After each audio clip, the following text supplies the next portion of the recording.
Un cordial saludo a todos los oyentes de Radio María. Un día más, con la gracia del Señor, proseguimos el comentario del Catecismo de nuestra Madre, la Iglesia. Habíamos concluido el apartado sobre la encarnación, en la explicación del credo. Pasamos al siguiente, que tiene como título Verdadero Dios y verdadero hombre. Es a partir del punto 464. Son 6 puntos, pues hoy llegaremos hasta donde podamos. Dice el punto 464. El acontecimiento único y totalmente singular de la encarnación del Hijo de Dios no significa que Jesucristo sea en parte Dios y en parte hombre, sino ni que sea el resultado de una mezcla confusa entre lo divino y lo humano.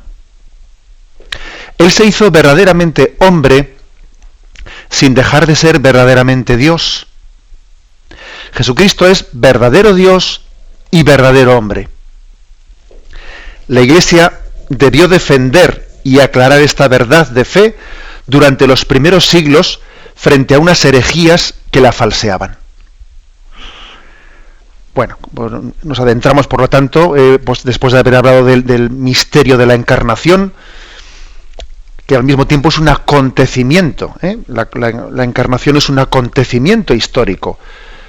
Es algo que supera la historia, pero que acontece en la historia. La encarnación sucedió pues hace 2000 años. Hace 2012 años. Ya sabemos que hay por ahí algunas discusiones sobre el calendario, porque hubo en algún momento determinado, parece ser, pues un monje que pudo cometer un error en una serie de dataciones, con lo cual puede haber un error de más o menos 5 o 6 años en el calendario cristiano. Bien, eso no nos importa, eso es un dato anecdótico. Lo importante es el concepto. El concepto es decir, que hace 2012 años, o hace 2000, los que fueren, ¿no?, aconteció. O sea, Dios vino a nosotros. Bien, digo esto porque algunos de esa historia de que si hay o no hay, no, pues un error en el calendario, hacen de eso un hecho. No, fíjate, porque es que dicen esto, pero aquí hay un error en el calendario, como si eso pusiese en duda lo que nuestra fe sobre Jesucristo. Pero qué tontería, ¿no? Es como si nuestra abuela pues nos dijese que en su carnet de identidad hay un error, y que en vez de haber nacido pues en el año 1900, pues yo qué sé, 25, pues que resulta que hubo un error y está puesto en el 1928. Bueno, pero ¿qué más dará? La abuela está ahí. Lo importante es su existencia, su realidad. El tema de la fecha arriba abajo, eso es una anécdota. Bueno, bien, digo esto porque a veces tenemos que escuchar algunas cosas que fácilmente se pone en duda la fe de los sencillos por cuestiones que son absolutamente baladí. Bien, la afirmación del catecismo es que es un acontecimiento, o sea, que ha acontecido, y que por lo tanto hay un antes y un después. Y en Dios algo ha cambiado antes y después de la encarnación. Sí, es el mismo Dios, pero Dios, en su condición, su ser hombre, es nueva a partir de ese momento. Sí, ya sabemos que Dios es inmutable. Bueno, ya veremos a ver cómo lo explicamos, porque es un misterio que nos supera. Pero es verdad que hay un antes y un después. Que Dios no volvió al cielo cuando ascendió, igual que cuando había venido a nosotros en la encarnación. Que es que subió a los cielos siendo hombre ya para siempre. Bueno, hay un acontecimiento, pues. Entonces, viene después la reflexión. Bueno, vamos, es decir, la historia de la Iglesia, ese acontecimiento de que Dios se haga hombre, pues ha supuesto que poco a poco, con el paso de los siglos, se ha ido reflexionando y respondiendo a herejías y respondiendo a errores que explicaban incorrectamente cuál es ese misterio de que Dios se haya encarnado, de que se haya hecho hombre. ¿Y qué tipo de errores ha habido? Pues principalmente se puede encuadrar en tres tipos de errores. Un primer tipo de errores son los que a la hora de ver cómo se conjuga que Dios se haya hecho hombre, son los que más bien tienden a negar o a oscurecer la divinidad de Jesucristo. Dicen, bueno, pero es que eso de que es Dios es en un sentido un poco metafórico. Pues es un tipo de herejías que niega o minimiza, como queremos decir, la divinidad de Jesucristo. Es la tendencia, digamos, arriana. Luego explicaremos esto de Arrio, etcétera. Hay otro tipo de errores que son los que oscurecen o niegan la humanidad de Jesucristo. Bueno, no era un hombre, tenía una apariencia humana, pero son la tendencia gnóstica. Los gnósticos, que fueron de las primeras herejías, o la primera herejía que surgió. Unos niegan más su divinidad. Estos segundos niegan más su humanidad, la niegan o la difuminan. Y luego hay un tercer tipo de herejías, que son más bien los que no conjugan bien ambas realidades, no las conjugan bien, el hecho de que Jesucristo sea verdadero Dios y sea verdadero hombre, y entonces no las conjugan correctamente y dicen, bueno, es medio Dios y medio hombre, o pues él es persona humana y es persona divina, son dos personas. No, Jesucristo no puede ser dos personas. Oiga, dos personas no puede ser, porque entonces tú fíjate qué lío, ¿no? Que no, dos personas, es decir, hay por lo tanto tres familias, si se me permite la expresión, de herejías. Las que tienden a negar la divinidad de Jesucristo, las que tienden a negar la humanidad de Jesucristo, que sea verdadero hombre, y las que se arman un lío en cómo conjugarlo. Estos últimos, los que se arman ese lío, son especialmente los llamados nestorianos, etcétera. Bueno, entonces vamos a entrar un poco en la explicación de esta historia del dogma cristológico, de una manera muy sencilla, porque bueno, pues la explicación del catecismo de la Iglesia Católica pues se hace a un nivel catequético. No pretendemos aquí dar un curso de cristología, pero yo sí que creo que, aunque sea a nivel catequético, los conceptos fundamentales podemos explicarlos con claridad. Esos mismos conceptos que se explayan mucho más cuando se cursa la asignatura de Cristología propiamente dentro de la carrera de la teología. Bueno, pues no vamos a explicar todos los detalles, ¿no? Pero sí los conceptos fundamentales que, como vais a ver, el Catecismo de la Iglesia Católica los aborda. Creo que estamos ante un catecismo que, bueno, que se introduce también en muchas explicaciones pedagógicas, porque entiende que es un catecismo hijo de un tiempo en el que necesitamos razones para creer. Y bueno, pues quizás en otros momentos la Iglesia se hubiese limitado a decir, a ver, Jesucristo es verdadero Dios y verdadero hombre, y punto.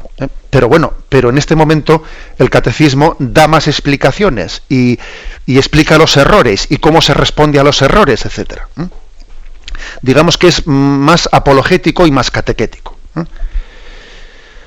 Bueno, y por cierto, al respecto, quisiera decir que hoy en día existe una especie de sospecha a esto que nos disponemos a explicar. Existe quien dice, bueno, pues que eso, el hecho de que hubiese ahí un momento en que la Iglesia pues entrase en las discusiones sobre que si Jesucristo tenía dos naturalezas, la naturaleza humana, la naturaleza divina, que si es una persona y dos naturalezas, y esas discusiones que hubo en los concilios de Nicea, Calcedonia, eso fue un error.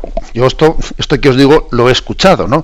Es como entrar en discusiones de dogmas, metiendo un lenguaje que es extraño al Evangelio, que son conceptos filosóficos, y toda esa lucha contra las herejías le dicen, ¿no?, le acusan a la Iglesia de que le llevó a meterse en discusiones filosóficas, que eso le hizo perder la frescura del Evangelio, y todos esos dogmas lo que son como una pantalla, como un muro que nos impide conocer al Jesús del Evangelio.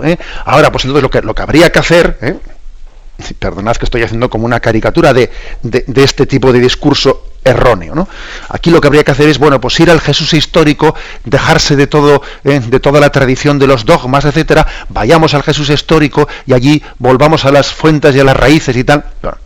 Una visión romántica, tan romántica como permitidme mi crítica de fondo, tan romántica como falta de fe en la acción del Espíritu Santo en la Iglesia y en nuestra historia de la Iglesia. Porque Jesús dijo: yo os enviaré el Espíritu Santo, y Él os conducirá a la verdad plena, y Él os irá acompañando para descubrir el sentido de las palabras del Evangelio. O sea, hay una promesa de que el Espíritu Santo acompaña a la Iglesia en su discernimiento por conocer, interpretar, explicar la revelación que Cristo nos ha realizado en su Evangelio. Con lo cual, digamos, oponer Evangelio a los dogmas de la Iglesia, como hoy en día es muy típico hacer tal cosa, hacer esa oposición, bueno, pues con todos mis respetos es totalmente anticatólico. Es anticatólico. En el fondo es un influjo protestante muy evidente. Yo diría un influjo protestante y romántico. Vamos a ver, si por algo nos caracterizamos los católicos, pues como decía la Dei Verbum en el Concilio Vaticano II, es porque entendemos que la fuente de la revelación es doble. Es la Sagrada Escritura y es la tradición. Y se iluminan y se apoyan mutuamente la Sagrada Escritura y la tradición. O sea que hago este alegato para rescatar de la antipatía, entre comillas, ¿no?, el concepto de dogma. O sea, rescatémoslo de ese hálito antipático en el que ha caído en nuestra generación, en nuestra cultura. Hoy en día, decirle a alguien que es dogmático es decir, es una persona que no es capaz de dialogar, es intolerante. O sea, es que es curioso, o sea, la palabra dogma ha llegado a ser algo negativo.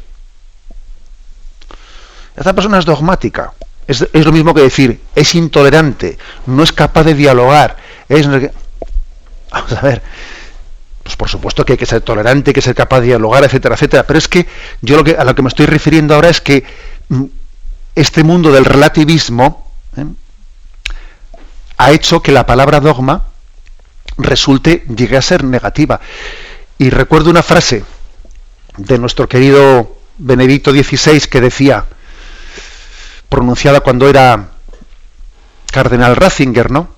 Decía él: los dogmas no son un muro que me impide ver, o sea, que me impide ver el más allá, no, sino que son una ventana abierta en el muro para poder ver.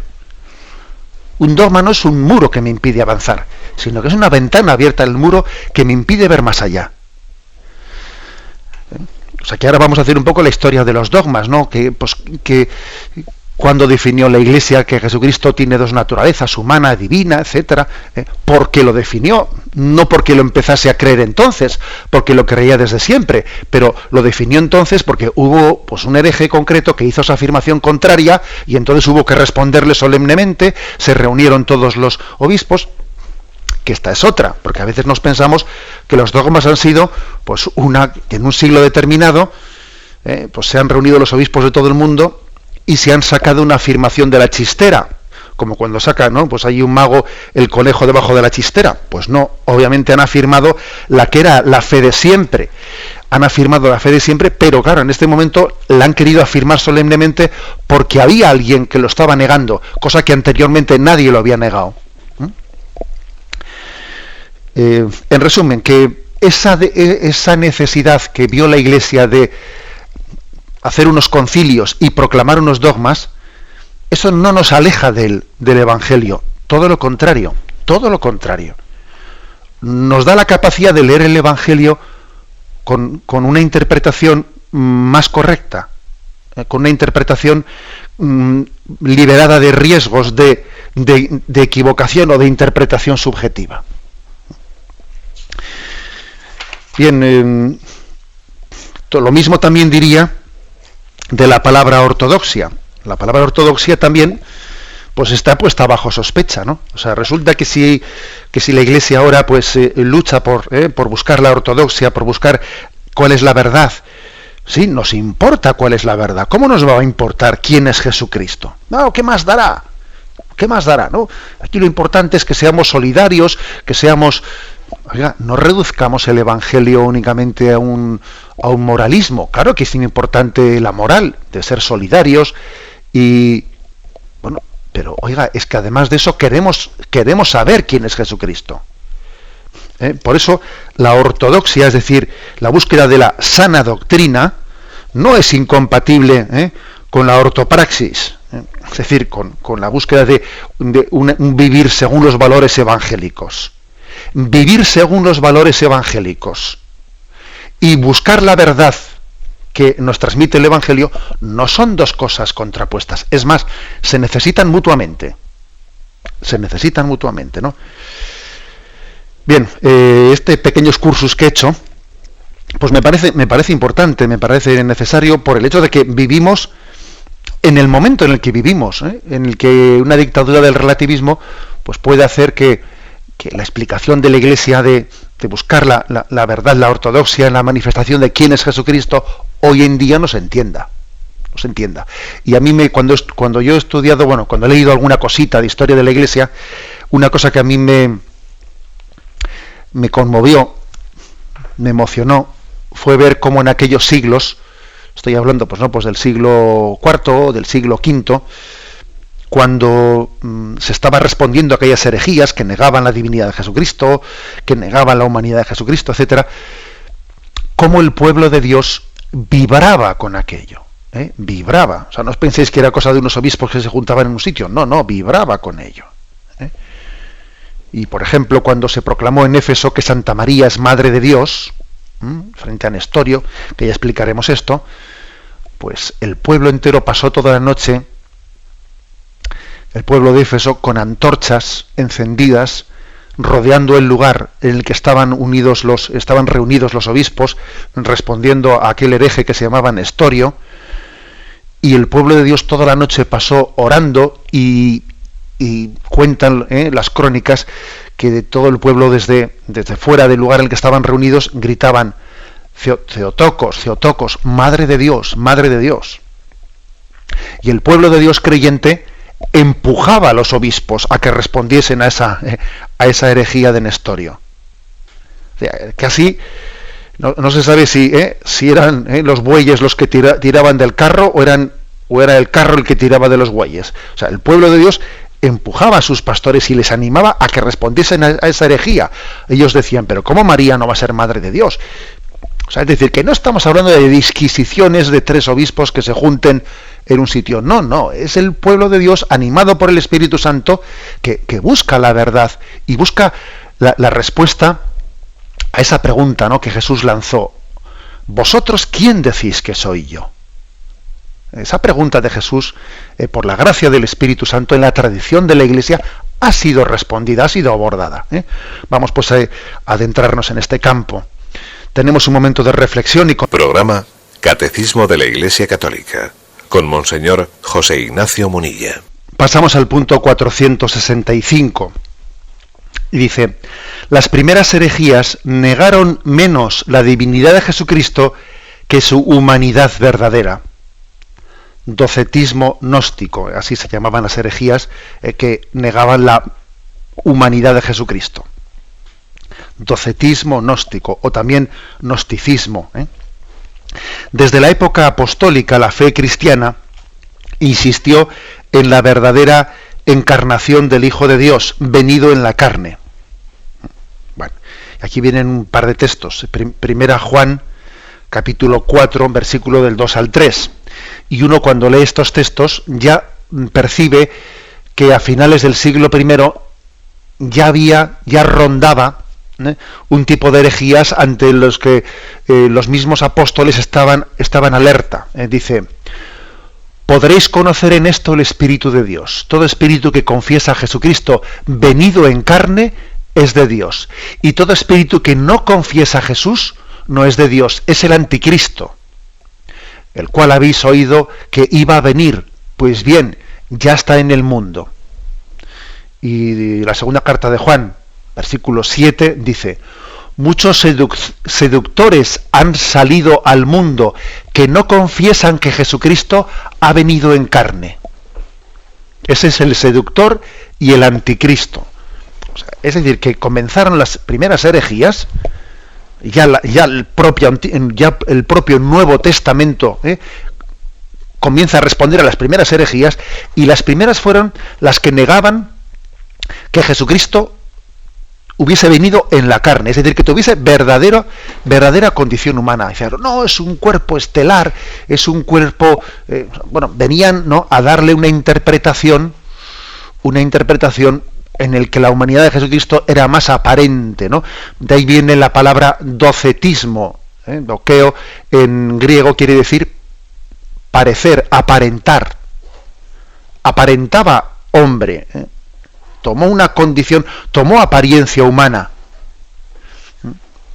Y por eso, para responder a esta interpretación, como si el cuerpo de Jesucristo fuese, pues eso, ¿no?, una especie de apariencia, una energía, pues que tiene una apariencia humana, que se visualiza, pero que en el fondo no es, cosas raras de esas, ¿no? Bueno, frente a eso, el dogma de la Iglesia y la propia Sagrada Escritura utilizó la palabra carne, encarnación. Oiga, mire usted, que no es que únicamente se humanizase, no, se encarnó. Pero claro, decir humanizarse parece que es algo más abstracto, no más etéreo, no, se encarnó. Y también algo parecido pasa con el credo cuando confiesa la resurrección. Se puede decir, creo en la resurrección de los muertos. Sí, pero hubo un momento en que la Iglesia dijo, creo en la resurrección de la carne. ¿Y por qué dijo creo en la resurrección de la carne en vez de la resurrección de los muertos? Pues porque había quien interpretaba la resurrección de los muertos, la resurrección de los muertos, pero en un sentido espiritual, ¿no? En un sentido en que casi lo confundía con la inmortalidad del alma. Sí, los muertos siempre viven. No, mire usted, este cuerpo, este cadáver, en él nosotros, precisamente tenemos un respeto hacia él, ¿no? Porque vemos en él la semilla de la resurrección. Sembramos una semilla carnal y resucitaremos una semilla espiritual, ¿no? Pero nosotros creemos en la resurrección de los muertos interpretada como la resurrección de la carne. Y acordaros, pues, cómo los primeros cristianos pusieron la imagen esa del ave fénix que renace de las cenizas, etcétera. Bueno, o sea, quiero decir que el hecho de que la palabra carne se introdujese en el credo, se encarnó, o resurrección de la carne, etcétera, es que es precisamente para contestar a este tipo de herejías gnósticas, que parece que todo pretenden espiritualizarlo y desencarnarlo, como si Jesús no fuese hijo de María, carne de su carne, sangre de su sangre. Oiga, mire usted que la humanidad de Jesucristo se ha alimentado, y perdonadme la expresión así tan no realista, del cordón umbilical, del que ha recibido de María, ¿no? Carne de su carne y sangre de su sangre. Jesucristo no nació se dice en latín, ¿no?, per Maria Virginem, sino ex Maria Virginem. Es decir, Jesús no pasó por el seno de María como el agua que pasa por una cañería, una tubería, pero en el fondo la cañería y la tubería no le da el ser al agua. No. Jesús no nació per Maria Virginem, sino ex Maria Virginem. De ella tomó carne, de ella tomó su sangre. Y aquí hay una diferencia muy considerable. Que María no fue únicamente una tubería por la que Jesús pasó. No. Fue engendrado de ella. Bueno, perdonad así los ejemplos que uno se atreve a poner, ¿no? Porque a veces poner ejemplos así tan pedestres en cuestiones tan sobrenaturales, pues a uno le da un poquito de apuro. Pero también creo que es necesario, ¿no?, que recurramos a algunos elementos para que afirmen nuestra fe con claridad y la distingamos.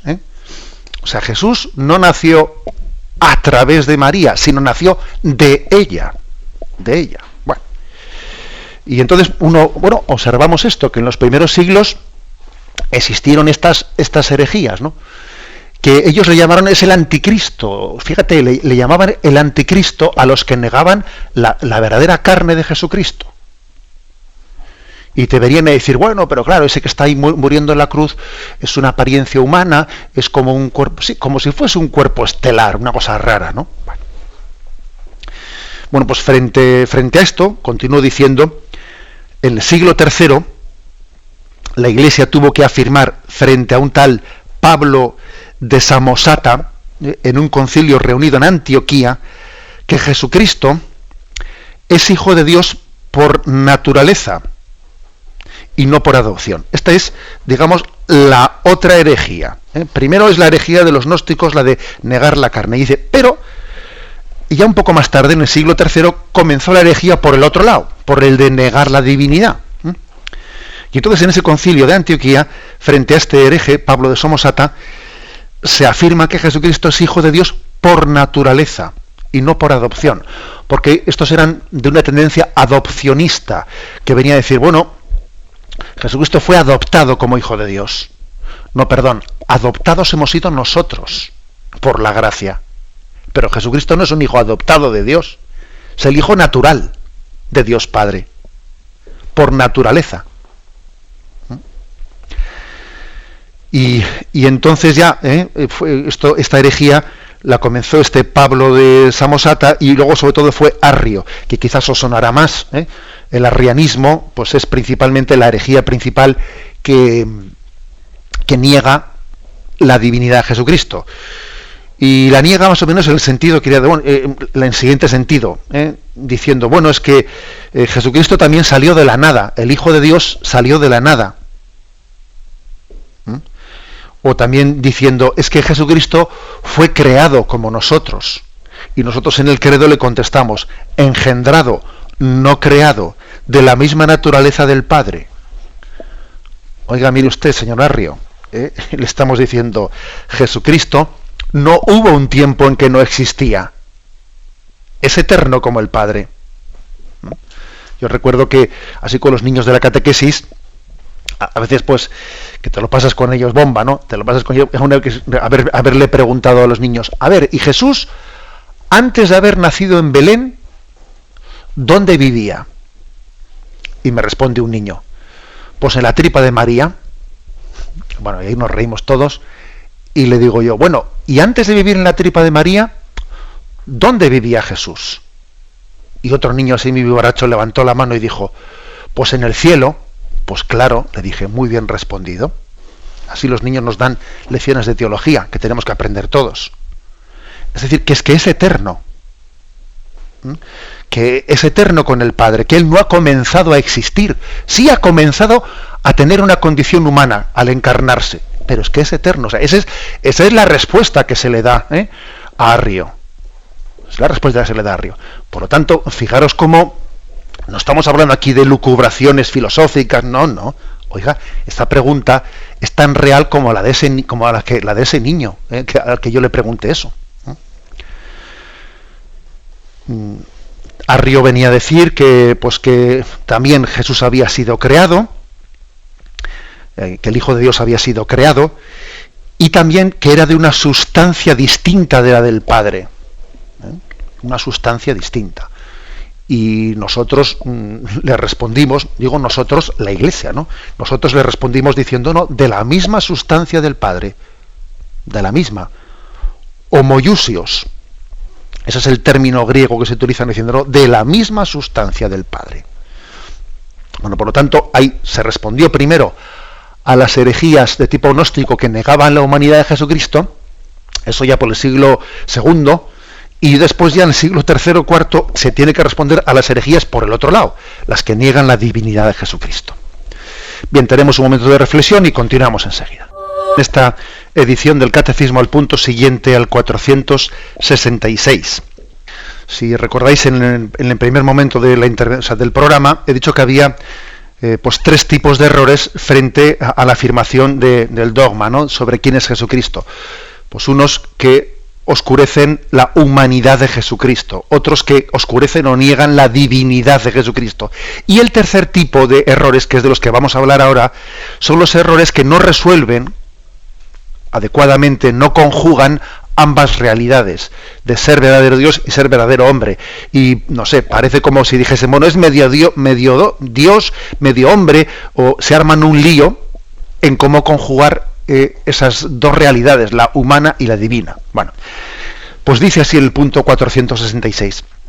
La herejía nestoriana, que es este tal Nestorio, pues Nestorio pues es un personaje que vivió entre el 381 y 451, que fue patriarca de Constantinopla y que fue declarado hereje por el concilio de Éfeso. Él enseñaba que Jesús hay dos personas.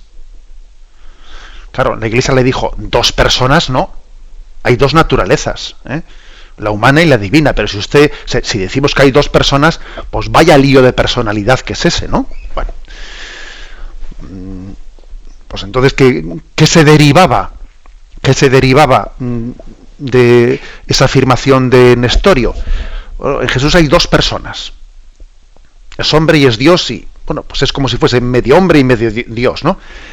Y entonces María es madre, pero media madre de Jesús, media madre, porque es madre del Jesús hombre, pero no es madre del Jesús Dios. Y el pueblo de Dios le contestó diciendo, no, usted, María es madre de Dios, no se puede ser media madre. Ya sabemos que María no ha engendrado la naturaleza divina, porque la naturaleza es eterna, ¿cómo va a engendrar ella la que es naturaleza eterna? Pero es que no se es madre de las naturalezas, se es madre de las personas. Ser madre y ser hijo es una relación interpersonal, y Jesús es una persona, no son dos. Luego el misterio es que una criatura humana, por la encarnación, pasa a ser madre de Dios. Es impresionante, pero lo afirmamos, Bueno, pues esta es la herejía nestoriana, ¿no? Como veis, todas las herejías parten de una tentación que tenemos todos. O sea, las herejías, no pensemos que son como una especie de afirmación de decir, pero ¿cómo se le ha ocurrido a este tal barbaridad? Sí, claro que es una barbaridad, pero las herejías siempre nacen de una tentación. La tentación de decir, claro, es que ¿cómo Dios se va a hacer hombre? Es que no puede ser hombre del todo, será una apariencia humana. Y hay una tentación, ¿no? Y esa es la herejía del gnosticismo. Pero ¿cómo va a ser Dios este hombre que está aquí junto a nosotros? La tentación del arrianismo. O cómo conjugar ambas cosas. Es decir, siempre hay una tentación que hace que desde nuestra lógica humana corta tengamos, ¿no?, pues la dificultad de encajar el misterio de Dios. Bien, pues dice así el punto 466, ¿no? La herejía nestoriana veía en Cristo una persona humana junto a la persona divina del Hijo de Dios. Frente a ella, San Cirilo de Alejandría, que fue quien abordó esta herejía. Aquí ha existido siempre algún santo. Por ejemplo, San Atanasio fue el que combatió el arrianismo. San Cirilo de Alejandría es el que combate esta otra herejía del nestorianismo. Siempre ha habido un santo, algún pastor santo, que, por cierto, casi siempre se le ha tenido que jugar.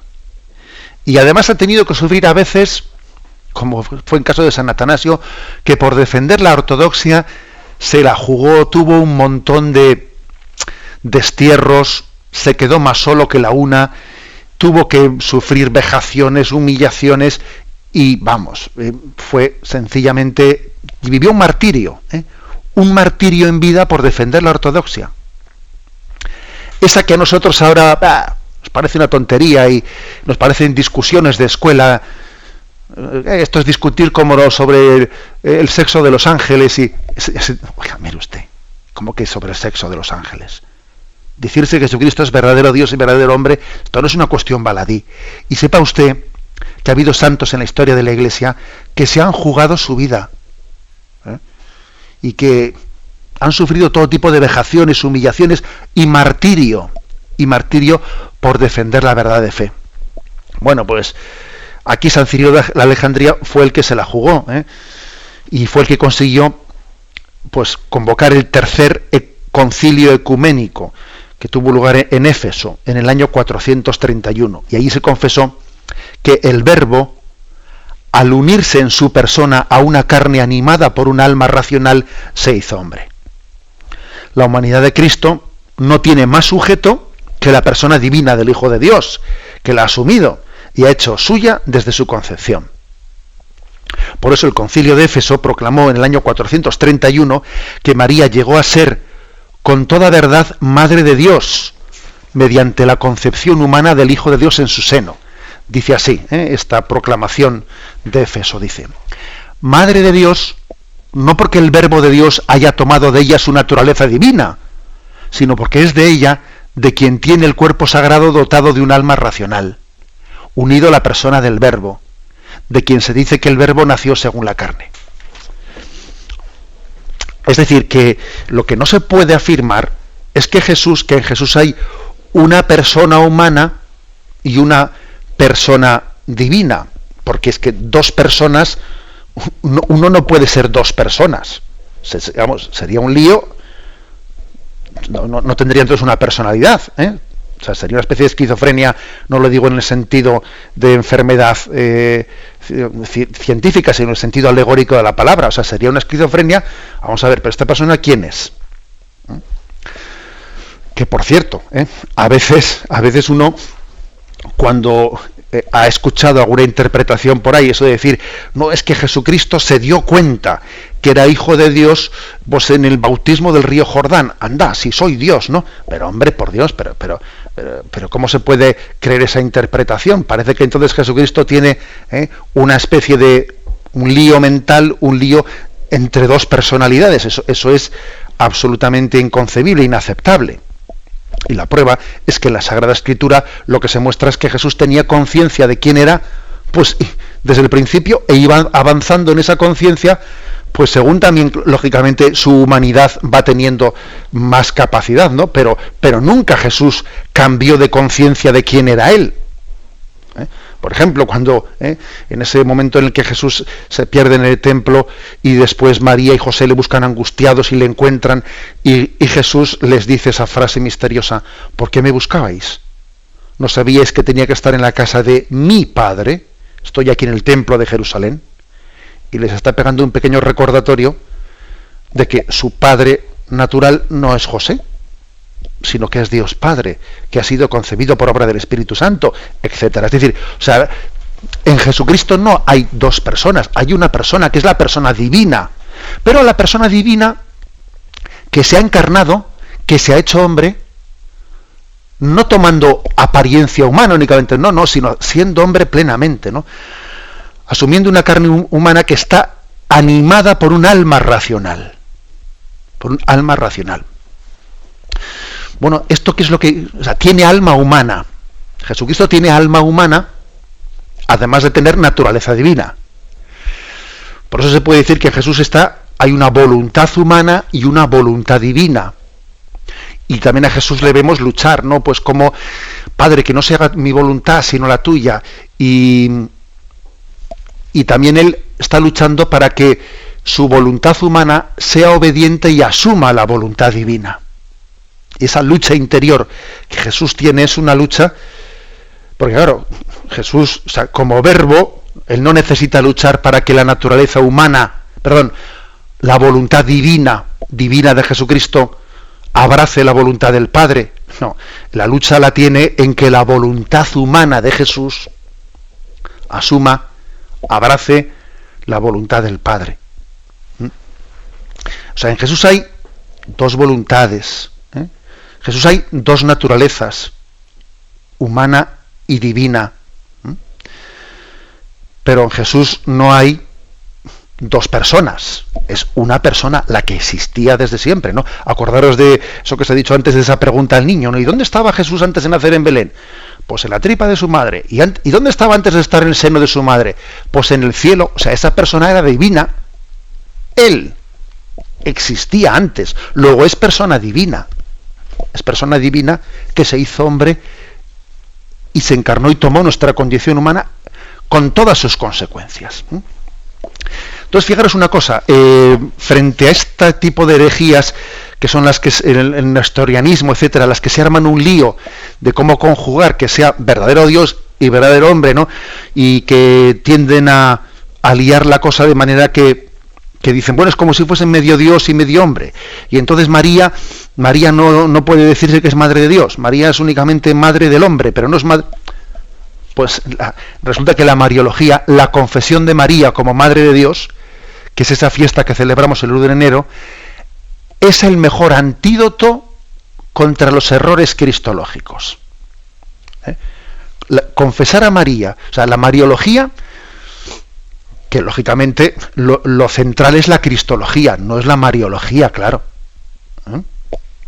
Ahora hubo un momento en que a Juan Pablo II al beato Juan Pablo II le hicieron en uno de esos viajes apostólicos, que siempre solía haber una rueda de prensa durante el viaje, un periodista le hizo la siguiente pregunta, le dijo: Santidad, ¿por qué es usted tan mariano? Que tiene usted ese lema de totus tus, etcétera. ¿Por qué es usted tan mariano? Y él respondió: por motivos cristocéntricos. O sea, precisamente por poner a Cristo en el centro, de ahí se deriva que somos tan marianos. Porque, fijaros que nuestra fe en María nos ayuda a entender mejor la cristología. Si María decimos que es madre de Dios, bueno, pues entonces es que Jesús es una sola persona, no es hombre y es Dios, es que es uno. Y ya sabemos que María no ha engendrado la naturaleza divina, esa era antes que María. Pero al engendrar la naturaleza humana de Jesús, se ha hecho madre de la persona, ha llegado a ser madre de la persona. Porque no se es madre de la cosa, se es madre de la persona. Y entonces, fijaros, o sea, es decir, esa fe en Santa María, Madre de Dios, que es el dogma de los dogmas marianos, porque la principal afirmación que podemos hacer de María es: Santa María, Madre de Dios, nos ayuda a entender quién es Jesucristo. María es camino para conocer a Jesucristo, y Jesucristo es camino para conocer al Padre y a la Trinidad. Lo dejamos aquí y damos paso a la intervención de los oyentes. Podéis llamar para formular vuestras preguntas al teléfono 917-107-700. 917. Buenos días.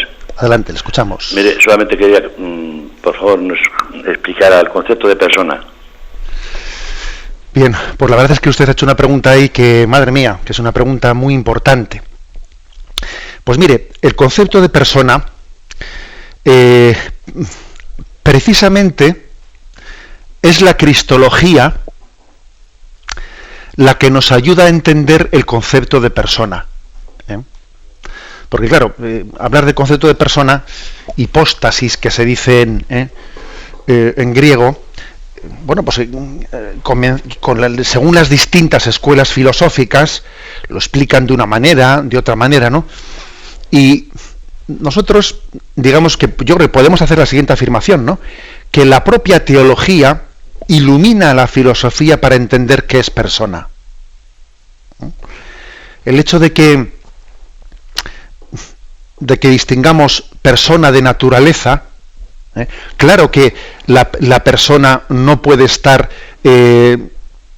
despojada totalmente de su naturaleza. O sea, es decir, nosotros parcialmente sí, porque, por ejemplo, imaginemos nosotros somos una persona humana, en nuestro caso, y tenemos un componente somático y otro componente espiritual. Tenemos cuerpo y tenemos alma. Digamos que compartimos, digamos, nuestra naturaleza humana tiene esos dos componentes, humano y, mejor dicho, corporal y espiritual. Bueno, hay un momento en que la persona humana, el momento en que el cuerpo, en la muerte, se separa del alma, hay un momento hasta la resurrección final de los cuerpos en que la persona humana subsiste únicamente en el alma, no en el cuerpo. En el cadáver no está la persona. La persona subsiste en el alma, ¿no? Bien, pero por lo tanto, con esto quiero decir que no podemos separar completamente persona de naturaleza, pero digamos lo siguiente: la naturaleza es qué cosa y la persona es quién. Yo creo que es la diferencia entre el chofer y el coche. El chofer es quién, y el coche es es qué. Es diferente, ¿no? Por lo tanto, no es lo mismo la pregunta de quién es que qué es. La persona, pues, es un concepto relacional. Es un concepto relacional. Se es padre frente al hijo, se es hijo frente al padre. Lo que ocurre es que la persona, pues lógicamente el concepto de persona tiene implicaciones psicológicas, por supuesto, y está plenamente integrada en la naturaleza. En la naturaleza. Pero el concepto de persona responde a quién es. Yo a veces he puesto este ejemplo, el ejemplo del chofer y el coche. El coche sería la naturaleza y el chofer sería la persona. Bueno, ya sé que ese ejemplo, claro, luego hay que trasladarlo, ¿no? Porque el ejemplo queda muy lejos. Pero vaya por delante decir que he leído yo a más de un autor diciendo que cómo la cristología y la Trinidad nos iluminan sobre el concepto de persona. Nos iluminan sobre ese concepto de persona. El hecho de que Jesucristo fuese una persona que tenía dos naturalezas, humana y divina. O que la Trinidad tenga una sola naturaleza divina con tres personas. Distingue los conceptos, ¿no?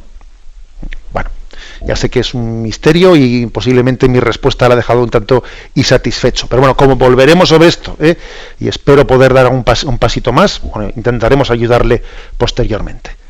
Damos paso a un siguiente oyente. Buenos días. Buenos días. Sí, le escuchamos, adelante. Mire, acaba usted de decir una cosa que era que yo creo que Dios eterno, desde la eternidad, Dios uno y trino, y estaba pensando que en un momento histórico del hombre se iba a encarnar en María, la mujer elegida para encarnarse. No sé si digo una tontería, sí, pero yo lo veo tan sencillo.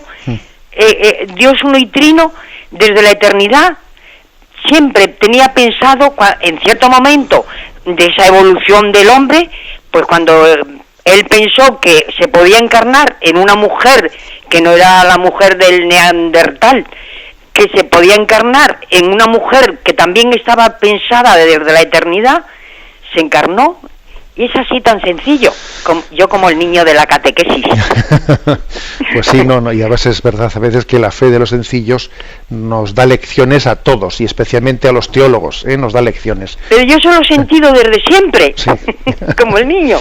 Siempre he dicho, pero si es sencillísimo, la Trinidad, Dios uno y trino, que lo tenía pensado en cierto momento, pues hacerse hombre para hacer todavía la creación más hermosa. De acuerdo, muchas gracias. Bien, pues la verdad es que yo creo que poco tengo que responderle yo a la exposición de fe que ha hecho la oyente. Es verdad, ¿no?, que la encarnación, aunque tiene lugar en un momento histórico determinado, hace 2000 años, por supuesto que el Dios eterno desde toda la eternidad, él ha pensado en ese momento culminante de la historia, ¿no? Y cuando se dice que Cristo es el primogénito de toda la creación, claro, antes que Jesús naciese se había creado el mundo. Antes que naciese en Belén, claro, se había creado el mundo. Pero la obra maestra de toda la creación, la obra cumbre, así como decimos, la obra del pintor, la obra cumbre, la obra cumbre de toda la creación es la humanidad de Jesucristo. Eres el más bello de los hombres, dice el Salmo. También tenemos que ver en la encarnación, el culmen, ¿no?, de la creación. No porque Jesús sea una criatura humana, pero sí porque asume una naturaleza humana, que es lo más bello de toda la creación. Damos paso a un siguiente oyente. Buenos días. Hola, buenos días. Sí. Mi pregunta es, ¿por qué decimos en el credo, engendrado, no creado de la misma naturaleza del Padre, cuando antes decíamos, bueno, antes y ahora también deberíamos, pero ahora decimos consubstancialem patri? Sí. Es decir, que exactamente no es lo mismo esencia y naturaleza, creo. Vamos a ver, decir de la misma naturaleza del Padre y decir que es consustancial con el Padre es lo mismo. Porque estamos hablando de sustancia, no de persona. Aquí se distingue persona de naturaleza o persona de sustancia, que es lo mismo. Sustancia y naturaleza es lo mismo. Por eso decir que Jesús es consustancial con el Padre o que Jesús es de la misma naturaleza del Padre es lo mismo. Y cuando se dice engendrado, no creado, ¿por qué se dice eso? Pues porque el verbo, la segunda persona de la Santísima Trinidad, es engendrado por el Padre desde toda la eternidad. Recuerdo que en una ocasión, explicando el tema de la Trinidad, os hice esa pequeña broma acertijo de decir, ¿qué es antes, el Padre o el Hijo? Y os decía que muchas veces hay quien pica y dice, no, antes es el Padre. Y decía, no, el Padre y el Hijo son al mismo tiempo, porque en el mismo momento, o sea, para poder ser hijo tiene que haber padre, y uno no es padre si no hay hijo, o sea, por lo tanto, se es padre si hay hijo, y por supuesto se es hijo si hay padre. Entonces, eso ocurre entre el Padre y el Hijo, que ambos son eternos. El Padre desde toda la eternidad engendra al Hijo, al Verbo, y el Verbo desde toda la eternidad es engendrado por el Padre. Por eso se dice en el credo, engendrado, no creado, de la misma naturaleza del Padre. Pero bueno, tendremos tiempo de entrar en este aspecto. Muy brevemente, una última llamada. Buenos días. Sí, buenos días. Mire, quiero darle las gracias por todo lo que nos está haciendo de bien. Quería hacerle dos preguntas. La primera es sobre la ley natural. La ley natural, todos sabemos, consciente o subconscientemente, todos sabemos que la tenemos escrita dentro de nuestro cuerpo, o sea, eso está ahí. Pero podría ser algo que en un futuro respondieran los obispos como un dogma de fe, ya que es algo que está haciendo muchísimo daño, sobre todo a la gente menuda, a los niños que no son conscientes de lo que hay. Y la segunda pregunta sería sobre Garabandal. Hace unos meses descubrí una página de Garabandal en donde dice que la Virgen anuncia al mundo 3 grandes eventos de carácter universal, previo a la segunda manifestación de Cristo, como son el aviso, el milagro y el castigo o purificación. Esto, si es real, ¿por qué no se conoce o se difunde? Muchas gracias. Bien, de acuerdo, muchísimas gracias. Bien, empezando por lo segundo, hay que decir que el juicio sobre las apariciones de Garabandal por parte de la Iglesia, pues hoy por hoy no es un juicio aprobatorio. No es un juicio aprobatorio. Igual me faltan a mí conocimiento y detalles al respecto, ¿no? Pero no es un juicio aprobatorio y tenemos que, por lo tanto, yo diría, ser obedientes y confiados y pacientes, ¿no?, con respecto al juicio que haga la Iglesia. Yo sé que igual habrá algunos oyentes, pues que entre los que nos escuchan, que pueden ser creyentes con respecto al tema de Garabandal, y entonces igual les duela un poco que yo diga esto, pero es que vamos a ser sinceros y vamos a confiar en nuestra Madre Iglesia. Y si el Espíritu Santo tiene que inspirarle otra cosa a la Iglesia en el futuro sobre el tema de Garabandal, ya se lo inspirará, pero digamos de momento la Iglesia no ha hecho un juicio aprobatorio sobre las revelaciones de Garabandal. Luego tengamos prudencia. Y con respecto a la ley natural, pues decir que forma parte de la fe de la Iglesia, el que existe una ley natural. Quizás lo que la Iglesia no ha hecho nunca es decir, a ver, la ley natural, ¿cuántas cosas? Nos vamos a hacer un elenco, un listado de cuántas cosas son de ley natural. Hombre, eso no se ha llegado a hacer porque, digamos que en la tradición de la Iglesia no hay tanta exactitud como para cuantificarlo todo. Pero la existencia de una ley natural en nosotros forma parte de la fe católica. Es verdad que no se ha proclamado un dogma sobre ello, pero digamos que en las encíclicas de los papas, en todo el magisterio ordinario, pues se habla de ello, ¿no?, con contundencia, y por supuesto en el catecismo. La bendición de Dios Todopoderoso, Padre, Hijo y Espíritu Santo, descienda sobre vosotros. Alabado sea Jesucristo.